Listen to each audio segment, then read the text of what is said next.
Saya hari ini ingin membagi firman Tuhan dari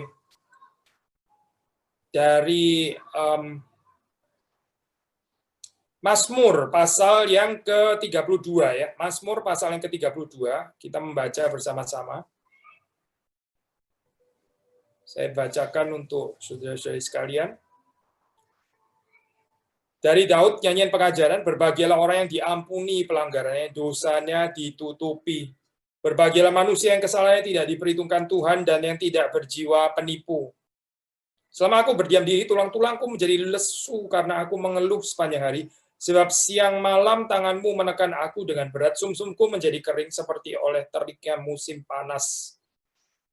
Dosaku kuberitahukan kepadamu dan kesalahanku tidaklah kusembunyikan. Aku berkata, aku akan mengaku kepada Tuhan pelanggaran-pelanggaranku dan Engkau mengampuni kesalahan karena dosaku. Sebab itu hendaklah setiap orang saleh berdoa kepadamu selagi engkau dapat ditemui. Sesungguhnya pada waktu banjir besar terjadi, itu tidak melandanya.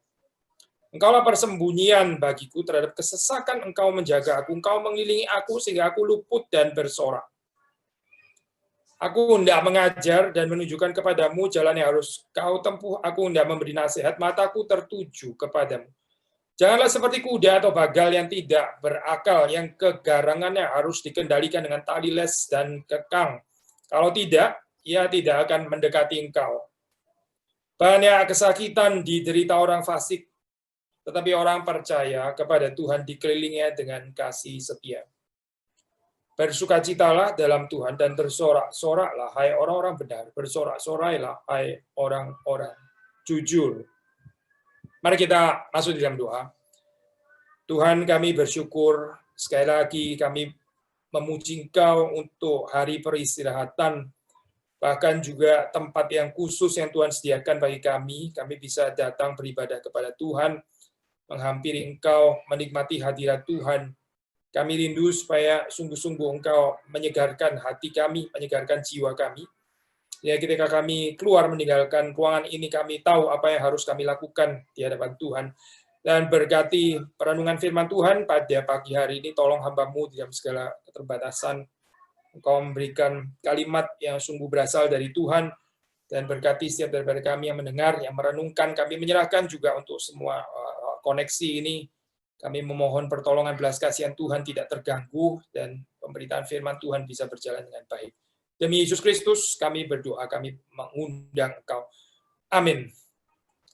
Saudara, ini Mazmur 32 ini adalah salah satu dari tujuh Mazmur pengakuan dosa. Jadi di Mazmur itu ada yang secara klasik itu 7 penitential psalms namanya, saudara, 7 Mazmur pengakuan dosa. Dan yang unik daripada Mazmur 32 ini ya, mungkin nggak langsung doa pengakuan dosa ya gitu. Tapi ini ditulis di dalam bentuk pengajaran. Maksudnya di sini kita bisa mendengar gitu ya, pengajaran tentang orang yang mengaku dosa itu seperti apa, bagaimana. Nah, itu yang diceritakan di sini. Jadi nggak direct bicara tentang ini bukan kalimat langsung mengaku dosa kepada Tuhan. Seperti misalnya Mazmur 51, sudah tahu kan ya. Itu kan pengakuan dosa langsung di hadapan Tuhan. Kalimatnya kalimat langsung kepada Tuhan. Tapi di sini ini adalah kalimat yang menceritakan ya, tentang kehidupan yang berbahagia karena diampuni dosanya. Nah, ayat sentralnya ya, karena ini Mazmur ini di dalam struktur kiastik ya, kiastik. Jadi ada A aksen, lalu terus kemudian ada B aksen, C aksen, dan yang tengah itu D. Nah, yang D itu apa sih? Yang D itu adalah ayat ke-8 ya. Nah, ada komentator mengatakan ini sebetulnya ada racikan juga dengan wisdom teologi ya, dengan teologi bijaksana gitu. Nah, kalau sudah membaca di dalam ayat ke-8 di sini, aku hendak mengajar dan menunjukkan kepadamu jalan yang harus kau tempuh. Aku hendak memberi nasihat, mataku tertuju kepadamu. Nah, itu adalah kalimat yang sangat akrab ya di dalam ini wisdom literatur gitu. Kalimat-kalimat seperti ini gitu. Tapi di dalam ayat ke-8 ini apa yang dimaksud dengan jalan yang harus kita tempuh ya? Nasihatnya itu apa? Tidak lain tidak bukan adalah kehidupan yang mengaku dosa. Jadi apa yang mau diajarkan di sini? Yaitu kehidupan mengaku dosa. Nah, sudah kita di dalam kehidupan ini kita seperti kayak anggap ini sesuatu yang sudah ya kita tahu lah ini, kita setiap minggu juga datang mengaku dosa dan sebagainya gitu. Tapi kita sebetulnya mengerti pengakuan dosa itu apa sih ya? Saya percaya sudah di dalam kehidupan kita, kalau kita betul-betul mengalami kebangunan rohani yang sejati yang dari Tuhan, itu yang terjadi dalam kehidupan kita adalah pengakuan dosa. Kita seringkali dalam kehidupan sehari-hari ini sudah kita kurang peka terhadap hal ini ya. Karena apa ya? Mungkin karena katakanlah waktu kita bersalah kepada orang lain, kita salah ngomong, kita ngomongnya kasar atau apa gitu ya. Saya percaya ada saat-saat di mana kita juga nggak harus minta maaf, tapi terus kemudian bisa seperti kayak ya baik dengan sendirinya. Tapi kebersalahan seperti ini adalah di hadapan Tuhan, saudara. Ini bukan di hadapan sesama kita. Gitu. Daud ya mengatakan kepadamu sajalah aku berdosa. Apakah Daud nggak berdosa kepada Uria? Apakah Daud nggak berdosa kepada Batsheba? Ya berdosa juga kan ya. Tapi kenapa dia mengatakan kalimat seperti itu, saya? Karena dosa ini adalah urusan vertikal. Kalau kita nggak bereskan secara vertikal, saya, kita bisa lupa ya, dan mungkin tertutup juga sih ya. Tapi kehidupan kita nggak ada perubahan sebetulnya. Kita nggak diubahkan oleh Tuhan. Mengapa, saya? Karena nggak benar-benar ada penyesalan di hadapan Tuhan. Dan ini bahaya sekali, saya, kehidupannya seperti ini. Ini kehidupan yang tidak bertumbuh sebetulnya. Sekali lagi, saya, kecuali kita membereskan ini di hadapan Tuhan, kecuali kita menghadap kepada Tuhan, dan kita menyelesaikan urusan ini, baru di sini dikatakan, berbahagialah. Berbahagialah orang yang diampuni pelanggarannya, dosanya ditutupi. Saya nggak perlu mengatakan tentunya bahwa sebelum orang itu diampuni pelanggarannya, dosanya ditutupi, ya, dia harus punya kesadaran kan ya, bahwa dia adalah orang yang berdosa, dan bukan cuma dalam pengertian general, saya, tapi dosa apa? Dosa apa? Kita seringkali ini ya, untuk bicara dosa, kita mengertinya secara general, kita minta ampuninya juga general gitu ya. Oh Tuhan, ampunilah saya orang yang berdosa ini. Dosa apa, saya? Dosa apa? Tapi kita ya Tuhan tahulah, Tuhan Maha tahu ya. Ya dosa itulah Tuhan tahu, cari sendirilah Tuhan gitu. Engkau kan Maha tahu, kenapa saya mesti kasih tahu lagi detail gitu. Tuhan bukan perlu tahu detailnya dosa kita, saya betul, karena Dia Maha tahu gitu. Saudara dan saya yang perlu mengatakannya gitu. Mengapa, saya? Karena kita mesti hitung bagian ini, gitu. Kita mesti melihat bagian ini. Betul nggak kita ini ada penyesalan? Benar nggak kita ini truly sorry? Gitu. Kalau kita bilang, Tuhan, saya orang berdosa, ampunilah dosa saya. Ya Tuhan sih tahu, kita yang nggak tahu, gitu. Kita yang nggak sadar di dalam hal ini. Kita nggak sadar dosa itu pelanggaran apa. Ada satu pengkhotbah revival, dia menantang ya, waktu itu dia menantang pendengarnya. Ya kita bilang kita ini safe from sin. Kita bilang ini kita bebas daripada dosa. Dia tanya, dosa apa? Saudara bilang saudara bebas dari dosa. Dosa apa? Ya dosa itulah dosa. Ya dosa, masa dosa perlu dijelaskan. Nah, saudara mulai ngambang di sini ya. Kita mulai ngambang di sini. Kalau dicerita dosa apa gitu? Ya dosa lah, pokoknya saya kan dosa. Ya dosa itulah pelanggaran akan hukum Tuhan. Pakai definisi-definisi objektif kayak begitu saya, tapi nggak ada sesuatu pengakuan dosa yang sifatnya itu very personal. Nggak ada sebetulnya. Nah inilah saudara yang kita mau pelajari di dalam Mazmur ke-32 ya. Tuhan hendak menunjukkan jalan kepada kita, memberikan nasihat. Nasihat apa? Ini, saya. Nasihat berbahagialah orang yang mengaku dosanya di hadapan Tuhan, yang diampuni pelanggarannya.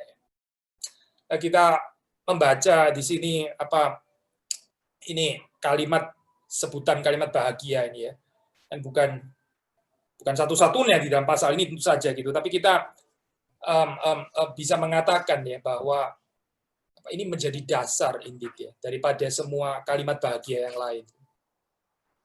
Berbahagialah mereka yang diampuni pelanggaran-pelanggaran. Baru kita bisa mengerti kebahagiaan yang lain. Memang sudah di dalam Alkitab kita nggak mengenal semacam apa ya ranking. Yang mana sih yang paling penting ya Pak? Enggak ya ini semuanya penting lah di dalam hal ini ya.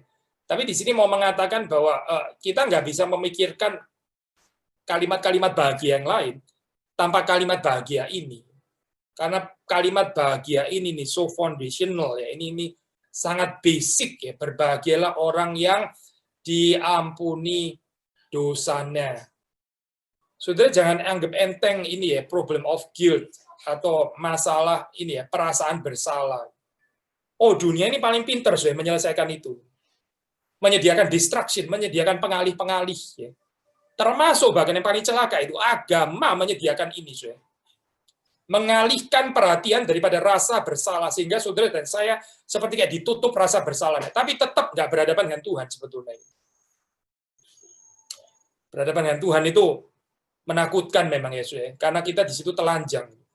Karena di situ kita nggak bisa ada tebeng aling-aling, nggak bisa pakai dedaunan, pakaian, atau helm, atau nggak, bagi Tuhan nggak ada itu semua. Tuhan melihat sampai kepada sumsum kedalaman hati kita ya. Tuhan melihatnya ke dalam. Tapi juga good news-nya adalah berhadapan dengan Tuhan itu juga membahagiakan. Karena kalau Tuhan menerima, ya berarti kita betul-betul diterima. Tapi kalau kita nggak mau bereskan urusan ini di hadapan Tuhan, ya kita masuk kepada pengakuan dosa yang general itu ya. Ya kita kehidupan kita sebenarnya nggak bertumbuh, nggak diubahkan oleh Tuhan. Dan yang paling yang celaka itu tadi ya. Ya oke lah, saya bersalah kepada orang. Oh dia sudah senyum lagi sama saya, berarti sudah oke dong. Gitu. Saya sudah ngomong lagi dengan dia mau ngomong lagi kok dengan saya. Oh berarti ini sudah beres ya. Mungkin belum beres ya di hadapan Tuhan. Karena dosa saudara dan saya itu terutama adalah di hadapan Tuhan, bukan di hadapan sesamamu. Di hadapan Tuhan ini. Urusannya ini adalah dengan Tuhan. Kecuali saudara kita berurusan dengan Tuhan, nggak ada pertumbuhan apa-apa saudara di dalam kehidupan kita. Kita nggak tertarik dengan kekristenan yang cuma urusan moral lah, senyum lah, sopan lah, ngambilin kursi lah, dan sebagainya. Oh, itu penting juga sih ya. Penting lah, penting gitu, penting. Tapi ini bukan kekristenan, saudara. Saudara bisa belajar di dalam pengajaran yang lain. Nggak usah pakai Yesus Kristus, nggak usah pakai kekristenan. Itu cuma manner saja. Gitu. Kita nggak tertarik ngomongin manner saja. Gitu.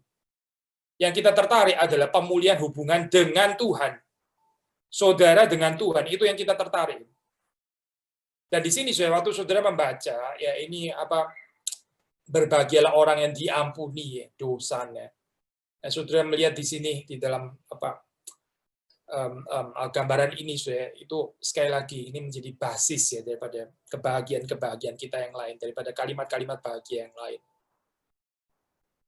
Calvin ya dia mengatakan, dia mengomentari bahwa semua yang dikatakan scripture, dikatakan kitab suci ya, tentang blessedness atau berbahagialah ini ya, di dalam other beatitudes, di dalam ya sabda bahagia yang lain, itu semuanya tergantung dari berbahagialah yang ada di sini, yang ada di dalam pasal ke-32. Ini so penting ya. Saya nggak mau pakai istilah ranking nomor 1, bukan ya, tapi ini sangat mendasari, gitu, mendasari kebahagiaan yang lain yang kita bicarakan. Dan saudara juga bisa melihat di sini ya, bahwa betapa kontrasnya ide kebahagiaan yang diberitakan oleh Alkitab dengan yang disajikan oleh dunia. Saudara bisa cek sendiri sih. Bahagia itu apa gitu menurut saudara? Ya, bahagia itu apa sih menurut saudara? Kalau saudara ya dikasih wish gitu misalnya, saudara ada wish apa bahagia? Saya percaya di dalam saat seperti sekarang ya, banyak orang itu mengharapkan ya inilah, ya ini COVID segera berlalu dan krisis ekonomi ini ya bisa pulih kembali. Sebagian orang mungkin mengatakan inilah persoalan keluarga saya yang sudah bertahun-tahun di dalam keadaan yang saya nggak bisa bereskan ya, dan nggak beres-beres ya inilah kebahagiaan apa kalau ini dipulihkan. Hampir nggak ada mungkin orang mengatakan deh kebahagiaan itu adalah diampuni pelanggarannya oleh Tuhan. Mengapa ini seringkali terabaikan itu dalam kehidupan kita? Karena kita nggak serius dengan dosa. Karena kita nggak serius dengan dosa, karena kita lebih serius mikirin kesehatan kita, karena kita lebih serius mikirin krisis ekonomi, karena kita lebih serius mikirin kebahagiaan keluarga kita. Kita nggak serius bicara tentang dosa. Maka buat kita juga, dosa sudah dibereskan Tuhan kan, sudah nggak usah ngomong ini lagi. Kan sudah berbahagia, ngapain lagi mencari bahagia? Saudara nggak mengerti berarti kerusakan yang ditimbulkan oleh dosa. Saya di sini mengatakan kalimat seperti ini bukan mau ini ya, saudara. Nggak ada motivasi sama sekali seperti kayak mau menanamkan guilty feeling di dalam kehidupan saudara. Nggak ada panggilan daripada hamba Tuhan untuk menanamkan guilty feeling, apalagi menteror jemaatnya supaya ada guilty feeling. Ya. Itu hamba Tuhan sakit namanya. Bukan itu, saudara. Tapi bacalah kitab suci. Ya. Saudara akan mendapati ya, berapa jauhnya kita daripada kehidupan yang berkenan kepada Tuhan. Maka di sini ya, waktu Tuhan mengatakan berbahagialah orang yang diampuni pelanggarannya, yang dosanya ditutupi. Ya, ini adalah untuk siapa, saudara? Untuk orang-orang yang sadar waktu mereka mengikut Tuhan, waktu mereka menyenangkan Tuhan, mereka tahu mereka gagal.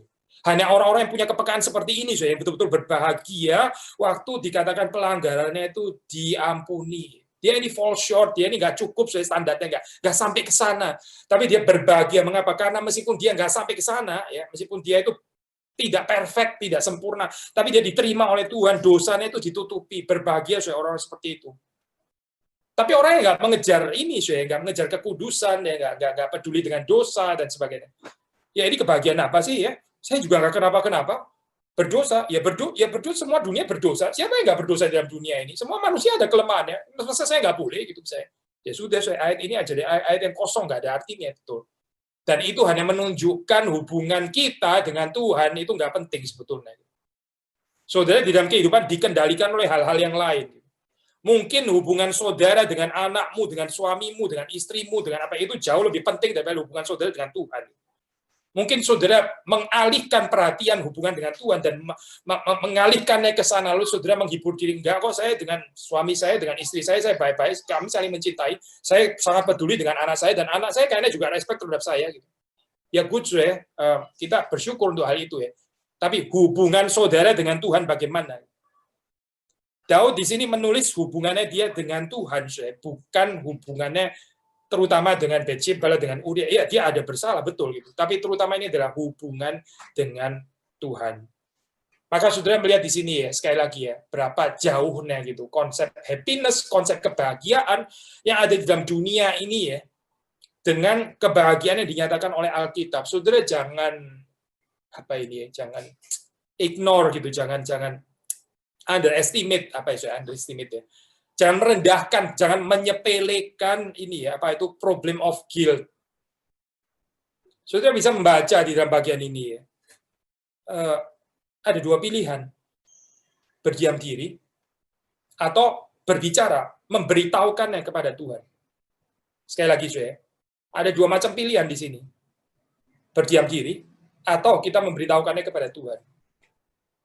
Nah, sebelum kita masuk ke sini ya, kita mau mengatakan bahwa sebetulnya pengakuan dosa itu disediakan Tuhan ya. Ini sesuatu yang manusiawi. Nah, kadang-kadang ini ya, orang-orang yang hostile terhadap agama itu mengatakan bahwa ya itulah kekristenan itu mengajarkan psikologi sakit gitu. Orang nggak kenapa-kenapa disuruh mengaku berdosa. Orang selalu ditanamkan tadi ya guilty feeling, perasaan bersalah. Kalau psikologi sekuler akan mengatakan itu semua sakit jiwa. Sakit jiwa gitu ya. Yang nggak sakit jiwa itu kita sudah nggak usah menghakimi diri sendiri lah atau apa. Akhirnya mereka menyediakan alternatif yang lain untuk itu. Kekristenan yang mengajarkan pengakuan dosa dianggap agama patologis, dianggap agama orang sakit jiwa. Tapi sebetulnya ini adalah satu penyelesaian yang sangat human, sangat manusiawi. Yang nggak manusiawi itu, kalau manusia nggak bisa bereskan kesalahannya, itu yang nggak manusiawi sebetulnya. Tuhan waktu menyediakan pengakuan dosa ini, Tuhan tuh mencintai kita karena dengan kita mengaku dosa ya, kita tahu apa artinya itu pengampunan dan penerimaan Tuhan. Ini justru sangat manusiawi, saudara. Yang nggak manusiawi itu adalah orang yang bersalah tapi nggak ada pengampunan. Saudara lihat ya kehidupannya Yudas. Saudara perhatikan kehidupannya Yudas. Dia ada perasaan bersalah, Dia menyesal. Dia balikin kan uang itu lagi gitu kan. Tapi saudara lihat ya, ini dunia ya, pemimpin agama. Mereka nggak mau tahu apa urusan kami dengan itu, sudah bagianmu. Kamu balik nggak ada gunanya, sudah terima saja, nggak usah dibalik lagi. Wah, Yudas nggak bisa menyelesaikan ini ya kesalahannya. Dia nggak mendapatkan penghiburan daripada pemimpin agama sialan itu ya. Nggak ada pengampunannya di situ. Dan dia mau mencari di mana? Dia nggak mendapatkan akhirnya. Akhirnya dia gantung diri. Sekali lagi, saudara jangan anggap sepi ya ini ya, persoalan problem of guilt. Kalau kita merasa saya nggak ada loh itu problem of guilt, jangan-jangan saudara sudah berhasil suppress, jangan-jangan saudara sudah berhasil menekannya demikian rupa sehingga saudara rasa nggak ada lagi problem. Bagaimana bisa nggak ada, saudara? Setiap hari kita melanggar. Sekali lagi ya, saya nggak ada motivasi untuk menimbulkan guilty feeling saudara, nggak ada guna. Ini benar-benar bisa patologis kalau ke sana, bukan, saudara. Tetapi kalau kita sadar ya, standar kesucian kemuliaan Tuhan ya, setiap hari saudara dan saya itu perlu pengampunan Tuhan. Setiap hari, saudara, setiap hari. Setiap hari kita perlu mengaku di hadapan Tuhan. Dan sekarang kita tanya, saudara tanya kepada diri saudara sendiri. Berapa kali kita mengaku dosa dalam seminggu? Berapa kali saudara mengaku dosa dalam 1 minggu? 1 bulan sekali mungkin ya, sekaligus borongan. Tuhan, ampunilah dosa di bulan Oktober. Gitu. Tuhan, ampunilah dosa di tahun 2020. Waduh, bagaimana sih ini hubungan kita dengan Tuhan? Kita menjadi orang-orang yang nggak peka lagi ya dengan kesalahan kita, dan ya lalu kita wonder, kenapa di dalam kekristenan nggak ada perubahan yang nyata? Nggak ada yang perlu di wonder saya di sini. Nggak ada yang perlu kita nggak perlu gumun, nggak perlu. Karena apa? Ya memang nggak ada praktek pengakuan dosa itu nggak ada soalnya. Memang saya praktek pengakuan dosa itu bisa bisa diselewengkan. Kita tahu lah, bisa menjadi excuse, justification. Ya, nanti kita akan bahas bagian itu ya. Tetapi ini bukan berarti terus kemudian lebih baik adalah tidak ada pengakuan dosa. Bukan itu, saya bukan. Itu jelas bukan jalan keluarnya. Sekali lagi, Tuhan itu menyediakan pengakuan dosa dan pengampunan dosa ini supaya saudara dan saya ini bisa ada kelepasan di dalam hal ini, dan bukan cuma kelepasan, bukan cuma sekedar penerimaan, tapi juga ada transformasi. Karena penerimaan itu mentransformasi. Kalau kita betul-betul mengerti apa artinya penerimaan. Sekali lagi, penerimaan dari Tuhan itu mentransformasi. Saya sudah pernah khotbah bagian ini, seringkali dalam kehidupan kita kita mau mengubah orang itu. Kita bukan dengan menerima dia, tapi kita dengan judge dengan menghakimi dia dengan keras. Karena kita khawatir kalau kita ngomongnya nggak keras, dia nggak ngerti gitu misalnya. Jadi kita mesti ngomong sekeras-kerasnya, kalau begitu menyakiti sedalam-dalamnya, supaya dia betul-betul jelas kesalahannya apa gitu ya. Nah inilah kekurangan saudara dan saya. Seringkali nggak sabar. Pakai bijaksana kita sendiri. Coba saudara perhatikan Yesus dengan perempuan yang berzina itu. Apa yang dikatakan Yesus? Di manakah mereka semua? Tidak ada Tuhan. Aku pun tidak akan menghukum engkau. Pergilah dan jangan berbuat dosa lagi. Itu yang dikatakan Yesus. Yesus nggak bilang, tahu ya, kamu sadar nggak? Tahu kan? Tahu nggak dosa? Kapok nggak sekarang gitu? Kamu tahu nggak apa yang kamu lakukan tadi? Berzina itu tadi. Jelas nggak kamu dosa? Yesus nggak ngomong kalimat itu, tidak. Yesus nggak bilang kalimat itu. Yesus menawarkan penerimaan di situ. Dan ini penerimaan yang mengubah. Ya. Saudara baca cerita Sakeus. Ya. Apa yang dikatakan Yesus di sana? Sakeus, Sakeus, Sakeus, Sakeus. Mau sampai kapan kamu jadi tax collector gitu ya? Tahu nggak sih itu antek-antek Romawi gitu kan ya? Kita ini orang Yahudi, Sakeus, Sakeus, Sakeus. Tobat, tobat, tobat. Nggak ada kalimat itu saya. Saudara baca coba Injil Lukas. Kan nggak ada kalimat itu. Yesus bilang apa? Yesus cuma bilang dia akan datang di rumahnya, dia makan bersama dengan Sakeus. Penerimaan yang sejati itu, itu mengubah. Dari sisi Tuhan, penerimaan itu sudah selesai. Saudara, baru perjamuan kudus kan ya? Minggu lalu ya, kalau nggak salah. Dari sisi Tuhan, penerimaan Tuhan sudah selesai. Dari sisi Tuhan, acceptance itu sudah diberikan. Rangkulan itu sudah diberikan. Nah, kita sekarang menghargai anugerah Tuhan atau tidak? Saudara dan saya ini berespons dengan benar terhadap penerimaan Tuhan, atau kita ya anggap sepi gitu ya. Maksudnya penerimaan Tuhan, pengampunan Tuhan, kasih karunia Tuhan, dan seterusnya. Tadi kita mengatakan ini ya, ada kontras antara orang yang berdiam diri dengan orang yang memberitahukan kepada Tuhan dosanya. Di sini dikatakan Mazmur 32, selama aku berdiam diri, selama aku silent, tulang-tulangku menjadi lesuh karena aku mengeluh sepanjang hari. Siang malam tanganmu menekan aku dengan berat. Sumsumku menjadi kering seperti oleh teriknya musim panas. Kenapa di dalam kehidupan ini ya? Banyak orang itu meskipun katakanlah, kalau mau dibilang nggak cukup, ya cukup kok sebetulnya. Bukan saja cukup, berkelimpahan, resources-nya banyak sekali. Tapi dia nggak pernah ada damai sejahtera di dalam kehidupannya. Selalu ada yang kosong gitu ya, selalu seperti ada tekanan gitu.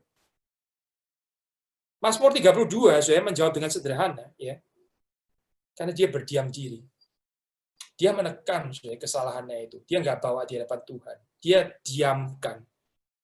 Dia menyelesaikannya secara horizontal. Dia menyelesaikannya secara cultural. Oh, dia baca-baca buku, dia nonton bioskop, dia dia belanja-belanja, penyelesaian cultural, distraction, ya, atau dia selesaikan secara humanis, dia selesaikan secara moral, dia selesaikan secara agama, dia selesaikan secara agama, tapi bukan selesaikan dengan Tuhan. Lalu kita wonder kenapa di dalam kehidupan ini nggak ada sukacita yang sesungguhnya, nggak ada sukacita yang dalam, nggak ada kebahagiaan yang dalam. Selalu saja ada kegelisahan, selalu saja kita ini nggak satisfied dengan kehidupan ini. Selalu saja ada yang kurang, selalu saja ada yang bikin saya itu kepingin ngamuk gitu ya. Kenapa saya kehidupan seperti ini? Perhatikan saya ayat ke-32 ya. Selama aku berdiam diri. Selama saudara dan saya berdiam diri, ya, tulang-tulang kita menjadi lesu. Kita akan mengeluh sepanjang hari. Tangan Tuhan itu menekan kita dengan berat. Sumsum menjadi kering. Seperti oleh teriknya musim panas. Ini kehidupan yang betul-betul sangat tidak menyenangkan. Padahal Tuhan bukan nggak menyediakan. Ya. Tuhan bukan nggak menyediakan pengampunan. Ini ada praktek pengakuan dosa yang disediakan Tuhan.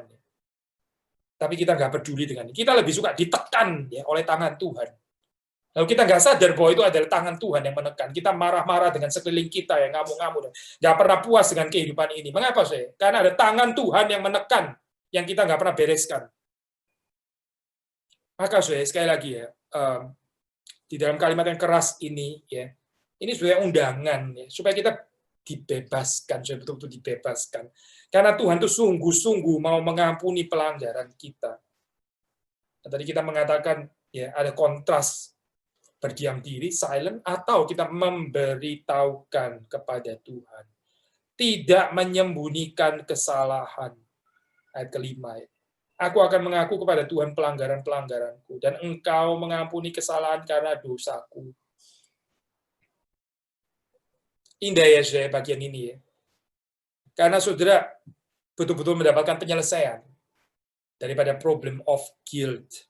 Ya, sekali lagi ya, saya mengingatkan saudara, saudara jangan underestimate ini ya. Jangan underestimate problem kesalahan. Jangan di underestimate, saudara. Jangan. Kita pikir ini urusan gampang, kita bisa selesaikan begitu saja. Saya bisa sulap, langsung saya lupa dengan kesalahan saya. Ini urusannya dengan Tuhan, saya. Penghakiman itu adalah penghakiman Tuhan. Ini bukan penghakiman society, bukan. Penghakiman society itu bisa berhenti. Saudara tinggal masuk ke society lain, selesai. Kalau saudara ada di culture Asia, mungkin melakukan hal-hal tertentu itu sangat terhakimi gitu. Ya saudara pindah aja, pindah ke luar negeri, selesai langsung urusannya, saya. Tapi saudara mau kemana, saya? Menjauhkan diri dari Tuhan itu saudara mau pergi ke planet mana? Saudara mau pergi kemana untuk menjauhkan diri daripada tangan Tuhan yang menekan itu? Saudara pikir saudara bisa menghindari itu? Kecuali manusia itu datang kepada Tuhan, percaya kepada Kristus yang sudah mati di atas kayu salib, ya, mengampuni dosa-dosa kita, ya, dosa-dosa konkret, ya, bukan cuma status dosa, bukan cuma sin in general gitu ya, tapi dosa-dosa konkret di dalam kehidupan kita. Tadi loh saya pengkhotbah revivalist itu ya, saya kalau nggak salah ingat itu Ravenhill ya, Leonard Ravenhill. Dia bilang, ya itu, dia tanya, kamu bilang kamu safe from sin. Dosa apa yang kamu bebas? Dosa apa? Sudah jangan bilang dosa general. Dosa apa yang kamu betul-betul sudah dibebaskan Tuhan? Kembali lagi ya, kepada Mazmur ke-32. Kalau nggak kept silent, kalau kita tidak berdiam diri, lalu apa? Kita mengatakannya kepada Tuhan. Nah, orang yang menolak undangan ini ya, itu di komentari dikatakan kalimat seperti ini, saya kutip Luther Mays ya, dia bilang, where God is the other, silence is the performance of a stubborn pride.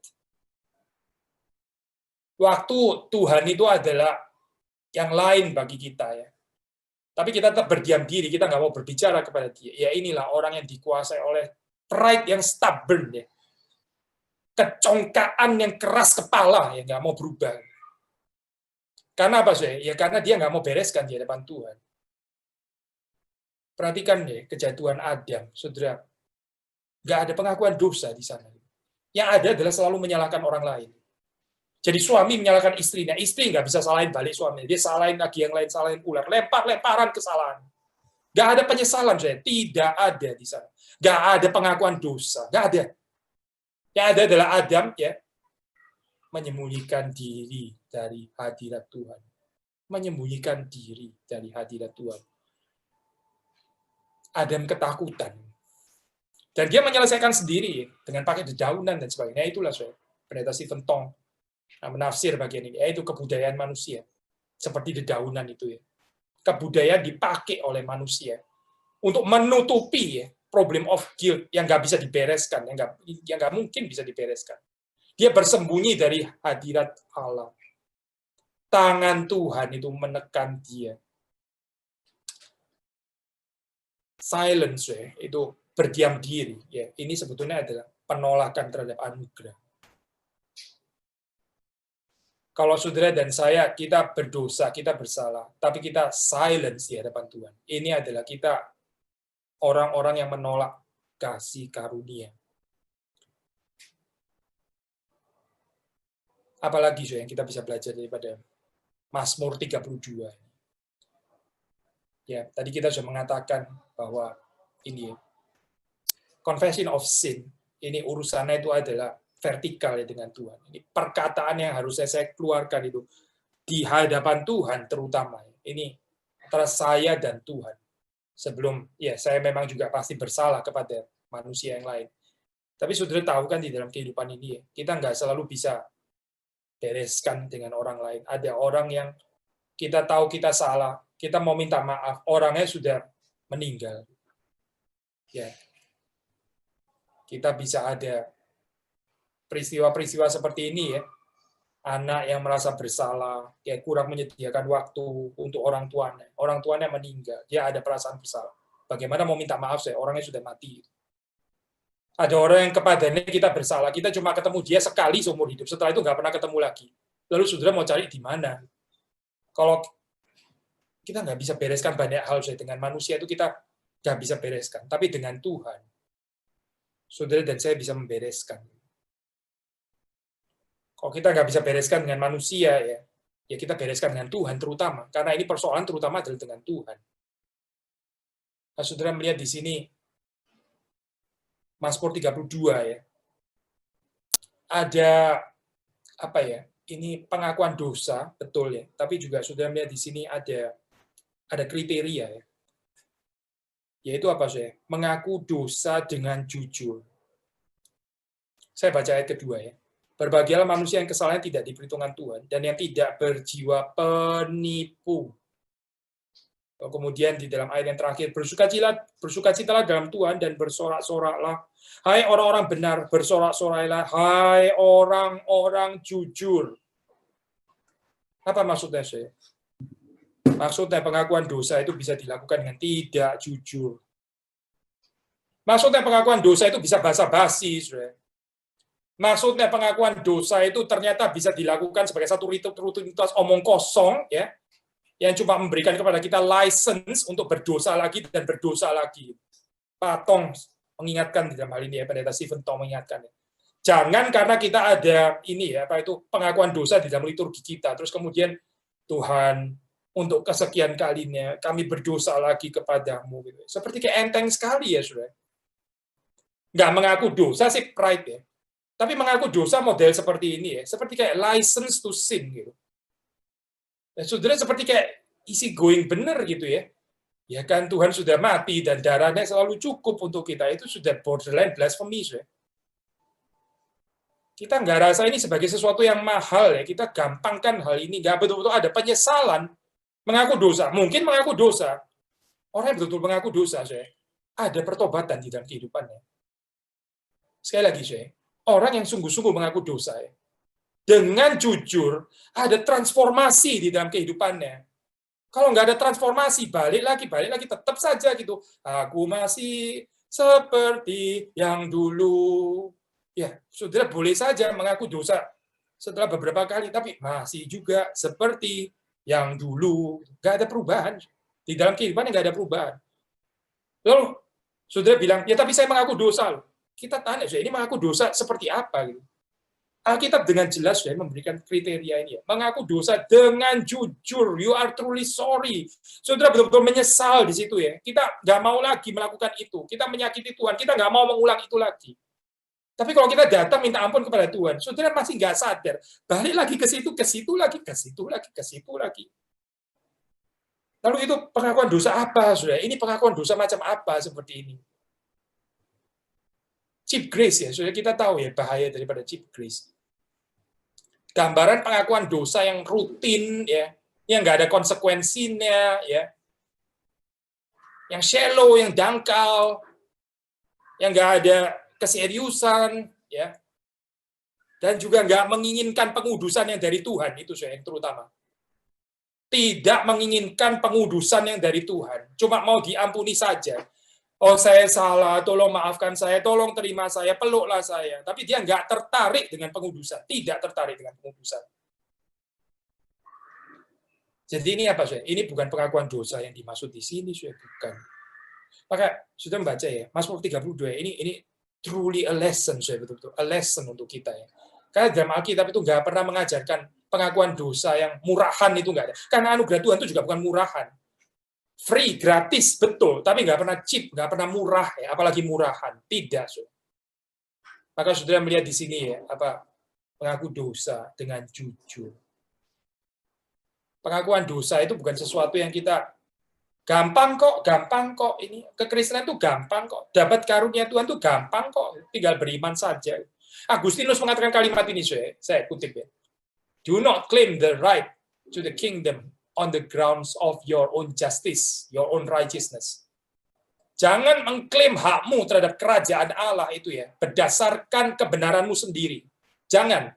Tapi dia kemudian melanjutkan juga, nor the right to sin on the grounds of God's mercy. Juga jangan ya merasa berhak untuk berdosa dan kamu mendasarkannya ya atas nama kasih karunia dan anugerah Tuhan. Jangan. Itu kita nggak mengerti kasih karunia dan kita nggak mengerti anugerah. Do not claim the right to sin on the grounds of God's mercy. Do not. Jangan, saudara. Itu bukan orang-orang yang mengerti kasih karunia Tuhan.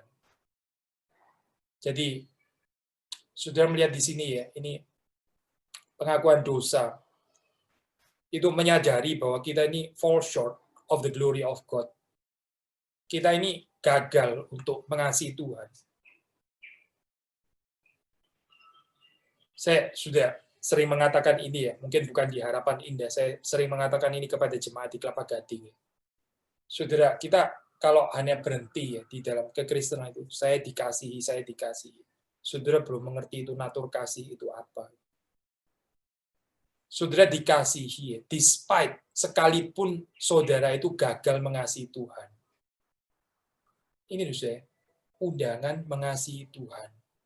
Saudara jangan cuma dikasihi, dipeluk, diterima, disayangi, diperhatikan, ya. Dan ini, aduh, kekristenan cengeng, saudara. Kekristenan cengeng ini.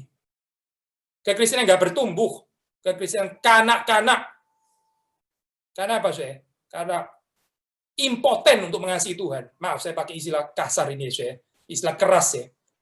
Kita nggak ada kekuatan untuk mengasihi Tuhan. Gitu. Mengapa? Karena nggak peduli juga. Ya kita tahunya adalah bagaimana dikasih. Nggak peduli saudara dengan kasih kepada Tuhan. Padahal saudara, waktu kita baca di dalam undangan ini, ya, undangannya membebaskan. Saudara jangan melihat ini sebagai satu Torah. Ya, ini ajaran apa ini? Ajaran apa ini ya? Legalisme begitu ya. Sesungguhnya kita ini diundang untuk mengasihi Tuhan, supaya saudara dan saya itu bebas daripada berhala-berhala dalam kehidupan ini. Ini sendiri undangan Injil, saudara. Undangan Injil. Ini sendiri membebaskan. Saudara diundang untuk mengasihi Tuhan dan mengasihi sesama. Supaya saudara jangan memberhalakan dirimu sendiri. Supaya saudara jangan menyembah dirimu sendiri, perasaanmu, ya, kebutuhanmu untuk diterima, dikasih, dan sebagainya. Itu bisa menjadi berhala, saudara, kalau kita nggak hati-hati. Ya. Dan Tuhan mau membebaskan kita dari ini. Bagaimana saya? Dengan mengasihi Tuhan. Mengasihi Tuhan, mengasihi sesama. Jadi kita tahu saya, waktu kita mengasihi Tuhan, kita mengasihi sama. Kita nggak cukup standarnya ternyata. Nah, di sini saya kita bicara kasih Tuhan kepada kita. Di sini kita bicara berbahagialah mereka yang pelanggarannya itu diampuni. Saudara mengerti ya? Pelanggaran diampuni. Bagi siapa? Bagi orang yang sadar bahwa dia melanggar. Siapa itu orang-orang yang sadar dia melanggar? Orang yang berusaha taat kepada hukum-hukum Tuhan. Lalu dia tahu bahwa dia nggak sampai ke sana, dia melanggar. Inilah orang-orang yang berbahagia, yang kemudian setelah dia mengaku dosa, dia diampuni dosanya. Tapi kalau kita nggak pernah tertarik dengan hukum Tuhan, nggak peduli dengan kasih kepada Tuhan, lalu terus bagaimana kita bisa sadar kita ini melanggar? Bagaimana kita bisa sadar bahwa kita ini fall short of the glory of God? Bagaimana? Lalu bagaimana kita bisa datang kepada Tuhan dengan mengaku dosa? Bagaimana? Lalu bagaimana Tuhan mengampuni kita? Semua sebelumnya nggak ada. Nggak ada kesadaran akan dosa, nggak ada kerinduan untuk menaati hukum Tuhan, nggak ada. Semuanya nggak ada. Lalu ya kita jadi apa ya guilt itu ya? Apa itu namanya rasa bersalah? Saya nggak tahu itu apa namanya rasa bersalah. Karena hidup saya oke-oke saja. Nah inilah Lalu sekali lagi ya, kita wonder, kenapa di dalam kekristenan nggak ada pertumbuhan? Kita masih wonder kenapa di dalam kekristenan. Nggak ada yang perlu wonder di sini. Nggak ada yang mengherankan sama sekali kalau kekristenan nggak bertumbuh di dalam keadaan seperti ini. Karena kita nggak peduli ya dengan hukum-hukum Tuhan. Kita bahkan serang ya orang-orang yang memberitakan tentang Taurat. Kita bilang ini orang-orang legalis gitu ya, nggak memberitakan Injil, dia memberitakan Taurat dan Taurat dan Taurat gitu. Jangan lupa Yesus Kristus mengatakan ya, mereka ya mengajarkan Taurat itulah yang menduduki tempat yang tinggi. Bukan berarti ini kemudian motivasi kita ya, bukan. Tapi orang yang mengabaikan Taurat itu orang-orang yang menduduki tempat yang rendah. Yesus sendiri affirm Taurat di dalam Matius, khotbah di bukit. Coba saudara baca. Kita dalam perspektif reform kita nggak kesulitan sebetulnya. Mengapa? Karena di dalam undangan Taurat itu ada Injilnya. Waktu saudara dikatakan kasihlah Tuhan Allahmu dengan segenap hatimu, itu sebetulnya juga Injil. Injil yang membebaskan engkau dan saya dari berhala-berhala. Kita ini seringkali mengasihi yang lain lebih daripada Tuhan. Waktu kita mengasihi yang lain lebih daripada Tuhan, itu Tuhan tidak lagi dikasihi dengan segenap hati, segenap kekuatan, segenap akal budi, segenap jiwa kita. Tidak. Gitu. Kita mencintai sesuatu yang lain, lebih tinggi daripada itu. Banyak orang di dalam saat seperti ini, juru selamat bukan lagi Yesus. Juru selamat itu adalah vaksin. Vaksin itulah juru selamat. Ya, ada orang hostile sekali terhadap agama. Agama yang kita perlukan sekarang bukan pendeta. Saya bukan berarti ini tersinggung ya, kalimat ini bukan. Yang kita perlukan sekarang bukan pendeta, yang kita perlukan ini researcher yang bisa ketemu vaksin.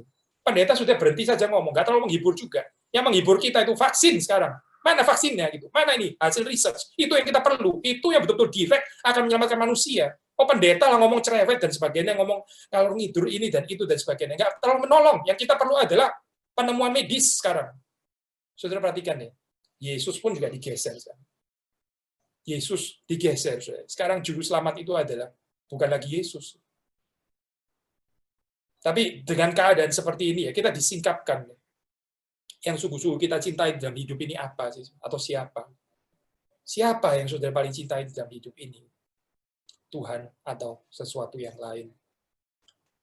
Maka pengakuan dosa ini ya, sekali lagi ya, ini membuka kepada kita ya, pintu gerbang kasih karunia, kasih karunia akan dicurahkan kepada Tuhan bagi kita. Ini menanti kita, menanti saudara dan saya, dan berbahagialah orang yang hidup di dalam kekuatan anugerah dan kasih karunia Tuhan. Tuhan memberkati saudara-saudari sekalian. Amin.